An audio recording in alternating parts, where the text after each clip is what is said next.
Hello, my dear students. Welcome to another class on Discoursing Diversities. So, in the last lesson, we learned about the first part of Ambedkar's concluding speech in the Constituent Assembly. അതൊരു guided self reading module ആയിരുന്നു. പക്ഷെ നിങ്ങൾക്ക് യൂണിവേഴ്സിറ്റിയിലെ question പേപ്പറിൽ ചോദിക്കുന്ന questions എല്ലാം part 2-ൽ നിന്നായിരിക്കും.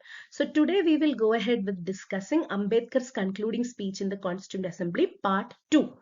So if you remember part 1 was all about how Ambedkar and his fellow workers came together to form constitution. What was the processes and challenges that happened behind formulating the Indian constitution, and how Indian constitution is different from the constitution of other countries. So after having established that, Ambedkar is saying, I could have stopped here. I could have ended my speech here. But my mind is actually quite full about the future of our country. ഇനി ഇന്ത്യക്ക് എന്താണ് സംഭവിക്കാൻ പോകുന്നത്? 26 January 1950 India ഒരു പൂർണ്ണമായും independent ആയിട്ടുള്ള ഒരു country ആയിട്ട് മാറുന്നു. Independence in the sense that it has become A democratic country. It will become A democratic country on 26 January 1950. But then Ambedkar has certain anxieties about the future of India. First anxiety എന്ന് പറയുന്നത്, will India be able to maintain this independence? Now that India has got independence, that is all very good. But will India be able to maintain this independence? അങ്ങനെ ഒരു anxiety അംബേദ്കറിന് വരാൻ പല കാരണങ്ങളും ഉണ്ട്. Because India was a country which enjoyed independence even before the arrival of Britishers. പക്ഷേ ഇന്ത്യക്കകത്ത് തന്നെയുള്ള കുറെ elements കാരണം, അതായത് സ്വന്തം ആൾക്കാരുടെ ഇൻഫിഡിലിറ്റി ആൻഡ് ട്രെച്ചറി കാരണം, because of the infidelity and treachery of its own people, India has lost independence in the past. So that may happen again. So he provides certain examples from Indian history. The first example he says is the invasion of Sindh by Muhammad bin Qasim. അതായത് സ്വന്തം ആൾക്കാര്, ഈ king Dhahar എന്ന് പറഞ്ഞ കിങ്ങിന്റെ സ്വന്തം military commanders അദ്ദേഹത്തിന്റെ ശത്രുവായ Muhammad bin കാസിമിന്റെ കയ്യിൽ നിന്ന് ബ്രൈബ്സ് വാങ്ങിച്ചിട്ട് അദ്ദേഹത്തിന് ഒറ്റുകൊടുത്തു. രണ്ടാമത്തെ ഒരു ഇൻസിഡന്റ് എന്ന് പറയുന്നത് the downfall of Prithviraj Chauhan in 12th century. That was because Jaychand, who was supposed to be the cousin of Prithviraj Chauhan, he invited Muhammad Ghori to invade Prithviraj Chauhan's country. So from inside itself, India has many enemies. ഇനി മൂന്നാമതൊരു instance പറയുന്നത് 17th century നടന്ന ഒരു സംഭവമാണ് regarding Shivaji and Maratha empire. അന്നും കുറെ internal conflicts ഒക്കെ ഉണ്ടായിരുന്നു. Shivaji was fighting for the liberation of Hindus. പക്ഷെ ശിവാജിയുടെ കൂട്ടത്തിൽ ഉണ്ടായിരുന്ന മറ്റ് Maratha noblemen, they were fighting on the side of the Mughal emperors. ഇനി നാലാമതൊരു ഇൻസ്റ്റൻസ് പറയുന്നത് ബ്രിട്ടീഷുകാര്. It happened in 19th century.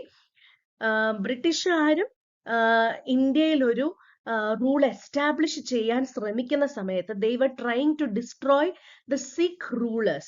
But then Gulab Singh, he actually was a principal commander. He actually sat silent and he did not help save the Sikh. And again in the battle of അഞ്ചാമത്തെ ഒരു incident പറയുന്നത് 1857 the first war of independence was happening, and the Sikhs were fighting for the British army. So because of, he gives examples of these 5 instances, and he says that India once enjoyed this independence in the past, but because of internal conflicts and treachery of its own people, India has lost this independence. So the first anxiety Ambedkar faces is, will India be able to maintain this independence? Now coming to paragraph 2, ആ anxiety അംബേദ്കറിന് ഉണ്ടാവാൻ 2 കാരണങ്ങളുണ്ട്. This anxiety whether history will repeat itself, it is mainly due to 2 factors. First factor എന്ന് പറഞ്ഞാൽ India has some old enemies existing in the country. ആ 2 old enemies ആണ് caste and creed. People are divided into different castes and different religions and different groups. രണ്ടാമത്തെ ഒരു factor എന്ന് പറഞ്ഞാൽ there are many different political parties even within India, and each political party comes with their own interest. So because of these two factors, Ambedkar has the anxiety whether India will be able to maintain its independence. അപ്പൊ അദ്ദേഹം പറയുന്ന ഒരു കാര്യം ആണ്, ഈ cast, creed ഇങ്ങനെയുള്ള എലമെന്റ്സിനെല്ലാം നമ്മൾ നമ്മുടെ രാജ്യത്തിനേക്കാളും കൂടുതൽ വാല്യൂ കൊടുത്താൽ there is always the danger of losing the present independence. The country can fall into jeopardy if we value caste and creed above the country. So after sharing the first anxiety, he moves on to his second anxiety. That comes in the paragraph 3. Ambedkar രണ്ടാമതൊരു anxiety ഉണ്ടാവുന്നതെന്ന് വെച്ചാൽ 26 January 1950 ആകുമ്പോൾ India will become a democratic country. India will get its own independence and democracy and all that. But what will happen to the democratic constitution? Will India be able to maintain the democratic constitution? അപ്പൊ ആദ്യത്തെ anxiety independence maintain ചെയ്യാൻ പറ്റുമോ, രണ്ടാമത്തെ anxiety democracy ഇന്ത്യക്ക് maintain ചെയ്യാൻ പറ്റുമോ എന്നുള്ളതാണ്. So these two anxieties are actually affecting Ambedkar's thought now. Will India be able to maintain the independence?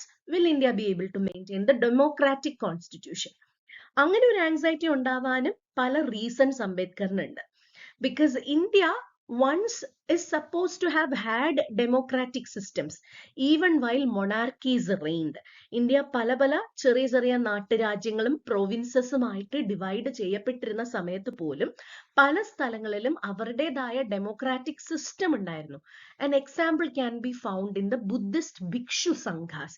Buddhism practice ചെയ്യുന്ന മൊണാസ്ട്രീസിലെല്ലാം ഒരു മോഡേൺ പാർലമെന്ററി പ്രൊസീജിയർ പോലെ ഒരു ഡെമോക്രാറ്റിക് സിസ്റ്റം ഫോളോ ചെയ്തിരുന്നതായിട്ട് നമുക്ക് രേഖകൾ കിട്ടുന്നുണ്ട്. ഇപ്പൊ ഈ പ്രൊസീജിയേഴ്സ് എന്ന് പറഞ്ഞാൽ there were some strict rules like in the Indian Parliament regarding seating arrangements, motions, resolutions, quorum, whip. There used to be a chief whip kind of person regulating everything, counting of votes, ballot voting, censor motion, regularisation, res judicata, ഇങ്ങനെ ഒരുപാട് concepts ഇപ്പൊ നമ്മുടെ modern പാർലമെന്റിൽ practice ചെയ്തു പോകുന്ന ഒരുപാട് കോൺസെപ്റ്റ്സും പ്രൊസീജിയേഴ്സും എല്ലാം Buddhist ഭിക്ഷു Sanghas പണ്ട് ഫോളോ ചെയ്തിട്ടുണ്ടായിരുന്നു. ഇത് ശരിക്കും പറഞ്ഞാൽ നമുക്ക് പ്രൂവ് ചെയ്യുന്നത് India once probably had a democratic system. Then what happened to the democracy? It was also eventually lost. So there is always the danger of losing that once again.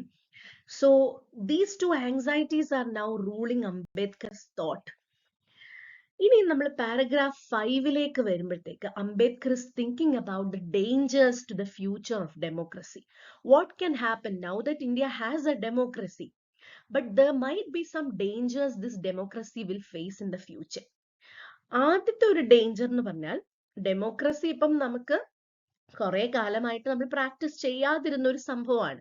ഇപ്പൊ democracy ഒരു constitution ഒക്കെ നമുക്ക് വന്നു, പക്ഷെ ഈ constitution കുറെ കാലം use ചെയ്യാതിരുന്നാൽ ഈ ഒരു കോൺസെപ്റ്റ് പലർക്കും ഒരു പുതിയ കോൺസെപ്റ്റ് ആയിട്ട്, ഒരു സ്ട്രേഞ്ച് കോൺസെപ്റ്റ് ആയിട്ട് ഫീൽ ചെയ്യാൻ സാധ്യതയുണ്ട്. So from long disuse the concept of democracy may appear strange and something new.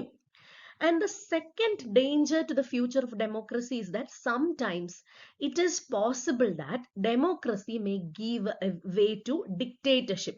ഒരാളുടെ മാത്രം കൺട്രോളിൽ ഡെമോക്രസി വരുന്ന ഒരു സമയമുണ്ടെങ്കിൽ ആ ഡെമോക്രസി ഒരു ഡിക്റ്റേറ്റർഷിപ്പ് ആയിട്ട് മാറാൻ സാധ്യതയുണ്ട്. That is actually A greater possibility in India. So these two dangers Ambedkar is very much aware of.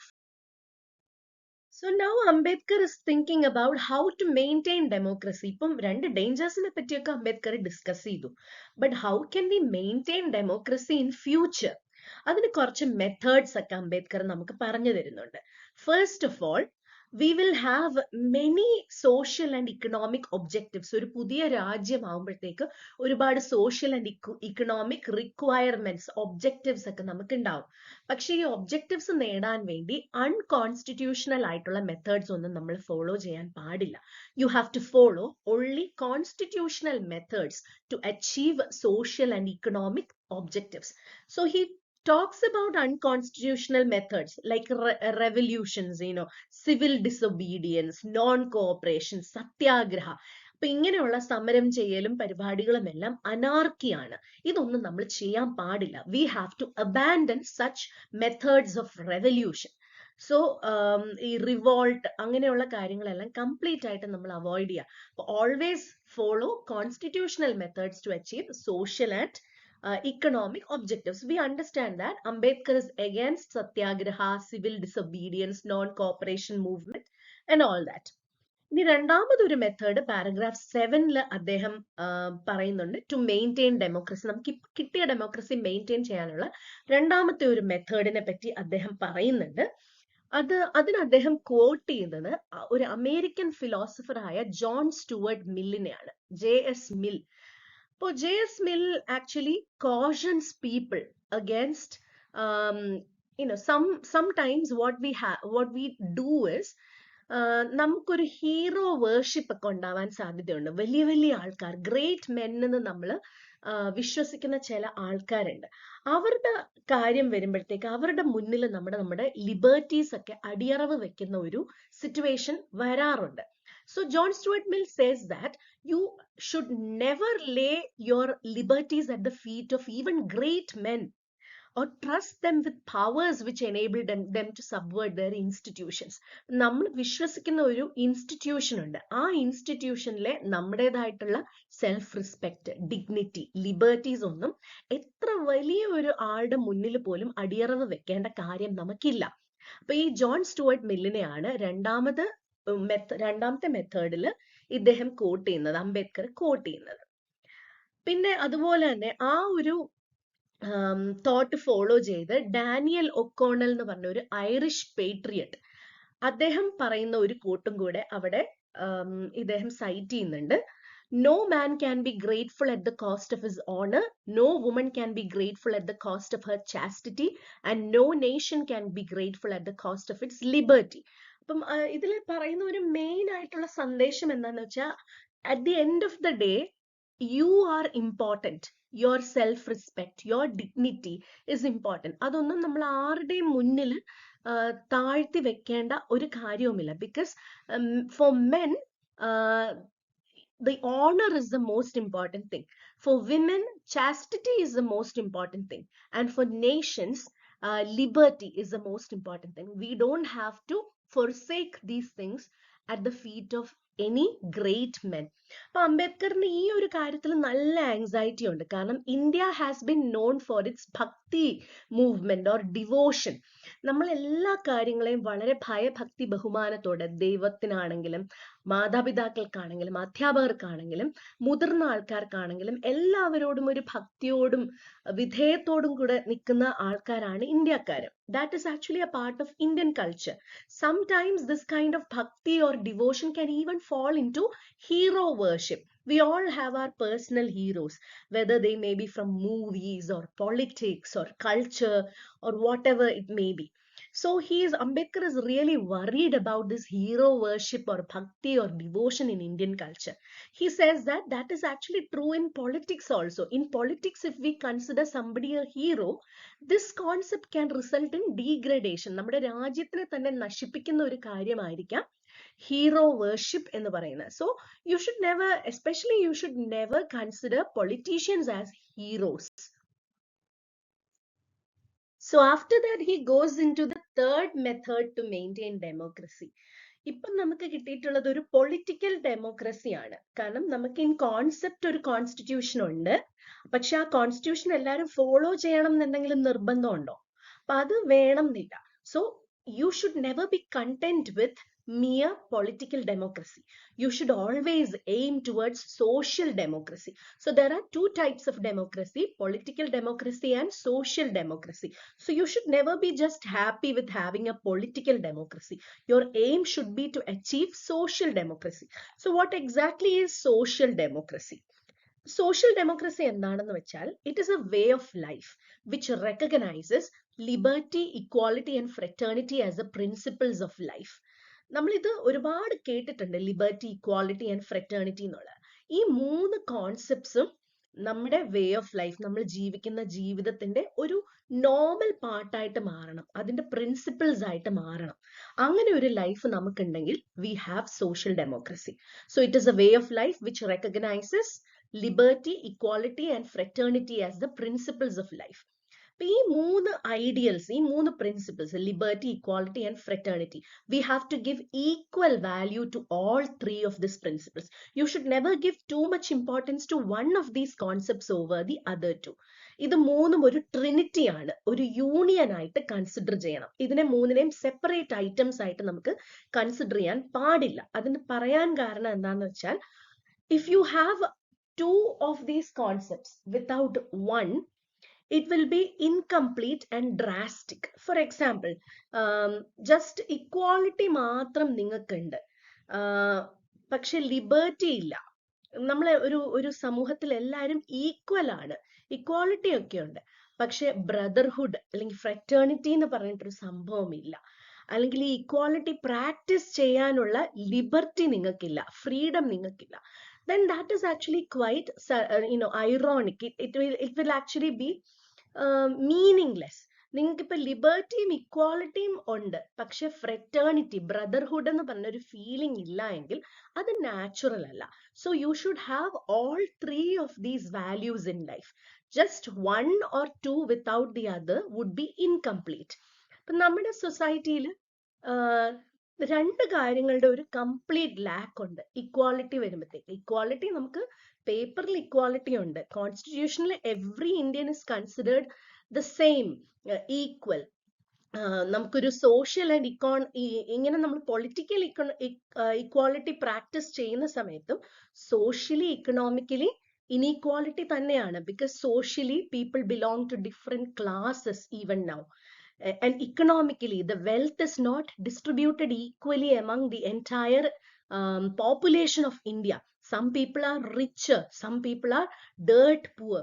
So equality in paper, equality is there, but in practice, in society and economy, equality is not practiced. ഇപ്പൊ India ഒരു democratic republic ആയി മാറുന്നതോടുകൂടെ India will enter into a stage of contradictions. കാരണം പറയുന്നതൊന്ന്, പ്രവർത്തിക്കുന്നത് വേറൊന്ന്. അങ്ങനെ ഒരു കോൺട്രഡിക്ടറി സ്റ്റേജിലോട്ട് ഇന്ത്യ മാറാൻ സാധ്യതയുണ്ട്. Because politically every one is equal, but in social and economic life there will still B inequality. ഇങ്ങനെ ഒരു ഇനീക്വാലിറ്റി തരണം ചെയ്യാൻ നമുക്ക് എന്ത് ചെയ്യാൻ പറ്റും? അതിനൊരു സ്റ്റെപ്പ് 1 അംബേദ്കർ പാരഗ്രാഫ് 8 പറയുന്നുണ്ട്. ഇങ്ങനെ ഒരു ഇനീക്വാലിറ്റി നമ്മുടെ നേഷനിൽ കണ്ടിന്യൂ ചെയ്ത് പോന്നാൽ it will endanger political democracy. ഇപ്പൊ ഒരു സോഷ്യൽ ഡെമോക്രസി നമുക്ക് ഇല്ല, അത് നമ്മൾ കൾട്ടിവേറ്റ് ചെയ്തെടുക്കണം. സോഷ്യൽ ഡെമോക്രസി ഇല്ലാതിരിക്കുന്ന കാലത്തോളം it will be a danger to political democracy also. So this kind of contradiction, the contradiction between social democracy and political democracy, it should be removed at the earliest. എത്രയും വേഗം ഇങ്ങനെ ഒരു contradiction നമ്മൾ remove ചെയ്യേണ്ടി വരും. പിന്നെ അതുപോലെ നമ്മൾ when we come to paragraph 9 and 10, he provides us with another step to maintain political democracy. So the second step to maintain political democracy is to recognize the principles of fraternity. ഈ liberty, equality, ഈ രണ്ട് വാല്യൂസിന് നമ്മൾ ഒരുപാട് importance കൊടുക്കുന്നുണ്ട്. But we never give value to the third principle, fraternity. So what exactly is fraternity? Fraternity is a sense of common brotherhood among all people, especially among all Indians. നമ്മൾ ഇന്ത്യക്കാരെല്ലാം ഒരേ ആൾക്കാരാണ്. We are one people, we are brothers and sisters, we share one blood. അങ്ങനെ ഒരു ഫീലിംഗിനാണ് fraternity എന്ന് പറയുന്നത്. ഈ fraternity നമുക്കുണ്ടെങ്കിൽ it will give us unity and solidarity to a social life. Whatever we have, we will feel a sense to share that with others. But this is a very difficult achievement. ഇത് വളരെ പ്രയാസമുള്ള ഒരു കാര്യമാണ് achieve ചെയ്യാൻ. ഒരു രസകരമായിട്ടുള്ള ഒരു സംഭവം അംബേദ്കർ കോട്ട് ചെയ്യുന്നുണ്ട്. അമേരിക്കൻ കോമൺവെൽത്തിൽ നിന്ന് എടുത്തിട്ടുള്ള, അമേരിക്കൻ കോമൺവെൽത്ത് എന്ന് പറഞ്ഞ ഒരു ബുക്കിൽ നിന്ന് എടുത്തിട്ടുള്ള, ജെയിംസ് ബ്രൈസ് എന്ന് പറഞ്ഞ ഒരു വ്യക്തി പറഞ്ഞിട്ടുള്ള ഒരു പേഴ്സണൽ സ്റ്റോറിയിൽ നിന്ന് എടുത്തിട്ടുള്ള ഒരു സംഭവമാണ്. അപ്പൊ ഈ സ്റ്റോറി USA പറ്റിയാണ്.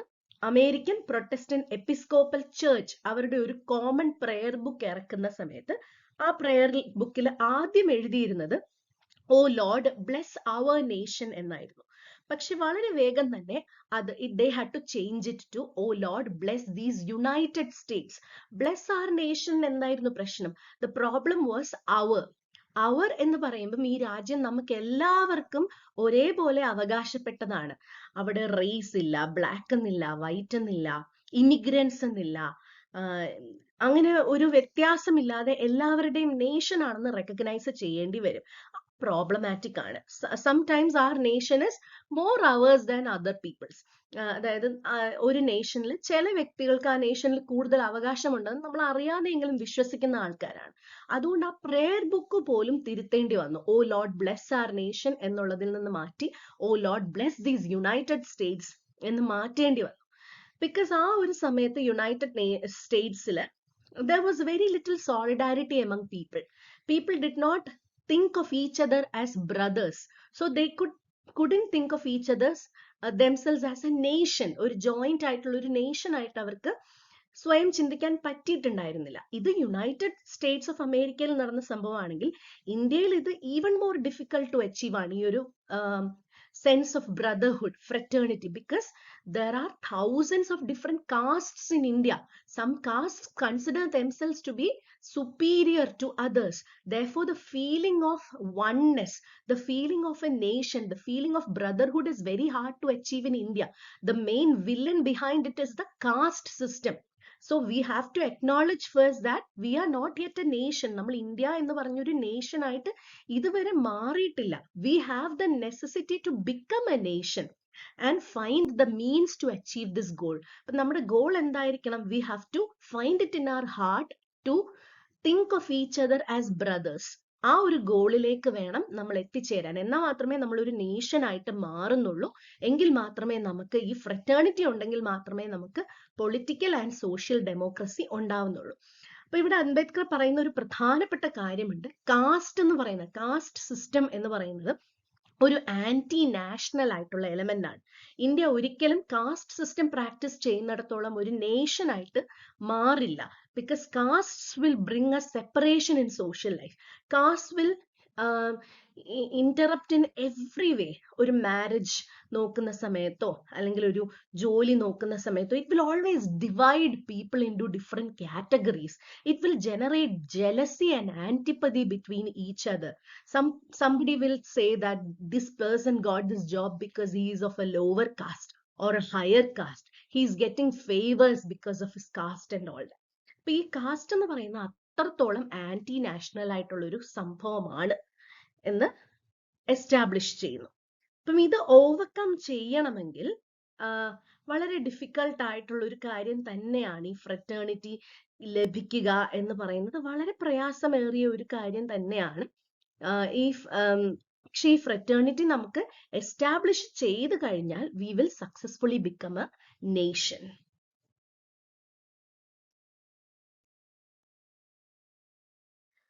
So, after telling us about the dangers that democracy may face in future, and he provides 3 different methods for the maintenance of democracy also. Now he comes to say how difficult it is to achieve in our country. നമ്മുടെ രാജ്യത്ത് ഈ ഒരു democracy maintain ചെയ്യാന്ന് പറഞ്ഞാൽ അത്രമാത്രം പ്രയാസമാണ്. അതിന്റെ കാരണം ഒന്നാമത് കാസ്റ്റ് സിസ്റ്റം, പിന്നെ ഈ ഒരു ഫ്രറ്റേണിറ്റി എന്ന് പറഞ്ഞ ഫീലിംഗ് ഇല്ലായ്മ, അങ്ങനെ പല റീസൺസ് ഉണ്ട്. അപ്പൊ അംബേദ്കർ പറയുന്ന ഒരു കാര്യമുണ്ട്, നമ്മുടെ രാജ്യത്ത് from the start it self political power has been under the monopoly of A few. ഒരു few people, their groups have been controlling politics since the start of this country. അപ്പൊ അത് കാരണം കുറച്ച് ഡേഞ്ചേഴ്സ് ഒക്കെ നമുക്ക് വരുന്നുണ്ട്. കുറച്ച് പേരുടെ കൺട്രോളിലാണ് രാജ്യം ഇപ്പൊ ഇരിക്കുന്നത്. അപ്പൊ അതിന് കുറച്ച് ഡേഞ്ചേഴ്സ് ഉണ്ട്. ഒന്നാമത്, രാജ്യത്തിന് ഒരു ബെറ്റർമെന്റ് ഉണ്ടാവുന്നില്ല, ബെറ്റർമെന്റിന് വേണ്ടി ഒരു ചാൻസ് കിട്ടുന്നില്ല. This deprives the country a chance for betterment. രണ്ടാമതെന്ന് പറഞ്ഞാൽ this has affected the significance of life. നമ്മുടെ ജീവിതം ഇങ്ങനെയൊക്കെ തന്നെ പോയാ പോരെ എന്നുള്ളൊരു ഫീലിംഗ് നമ്മളിൽ ജനറേറ്റ് ചെയ്യും. ഒരു പ്രോഗ്രസ് വേണം എന്നുള്ളൊരു ഫീലിംഗ് നമ്മളിൽ തോന്നാൻ സാധ്യതയില്ല. പക്ഷെ ഇത് വളരെ ഡേഞ്ചറസ് ആയിട്ടുള്ള ഒരു കാര്യമാണ്. കാരണം some people, there is a definite class struggle going on in India. This class struggle, some people they belong to the downtrodden classes. They are tired of being governed. അവരെ ഇങ്ങനെ ഭരിച്ചുകൊണ്ടിരിക്കുക. അവർക്ക് പ്രത്യേകിച്ച് ഗുണമൊന്നും ഉണ്ടാവുന്നില്ല ഈ ഭരണം കാരണം. So they are growing impatient day by day. Sometime they can come into the self realization that they need self governance. നമ്മളെ ഭരിക്കാൻ ഇങ്ങനെയുള്ള നേതാക്കന്മാരൊന്നും വേണ്ട, നമ്മൾ തന്നെ ഭരിച്ചാ പോരെ എന്നുള്ളൊരു റിയലൈസേഷൻ വന്നു കഴിഞ്ഞാൽ ഈ ഒരു ക്ലാസ് സ്ട്രഗിൾ ഒരു ക്ലാസ് വാർ ആയിട്ട് മാറാൻ സാധ്യതയുണ്ട്. And that will divide the house, that will divide the country, and that will be a disaster for constitution. So ഇങ്ങനെ ഒരു downtrodden class people, when they come into the self realization, that won't be good for the future of the democracy of India. And ഇവിടെ Abraham ലിങ്കണിനെ coat ചെയ്തിട്ട് പറയുന്നുണ്ട്, a house divided against itself cannot stand very long.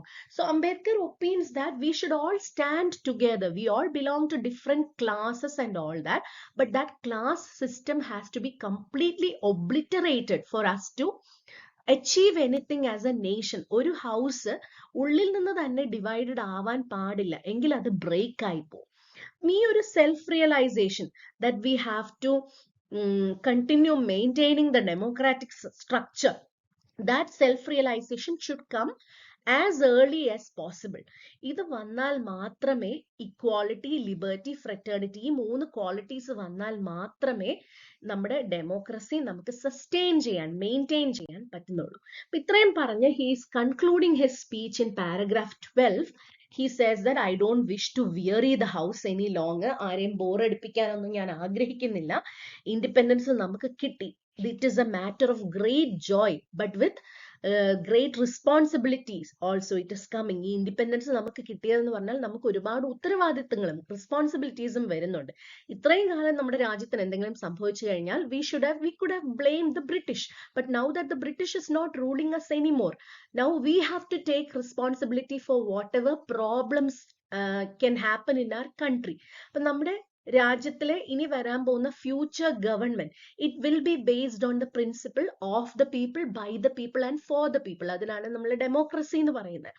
അപ്പം ഈ ഒരു democratic principles വരണമെങ്കിൽ we have to recognise the evils that are present in the system now, especially caste system, class system, and we have to remove all these evils.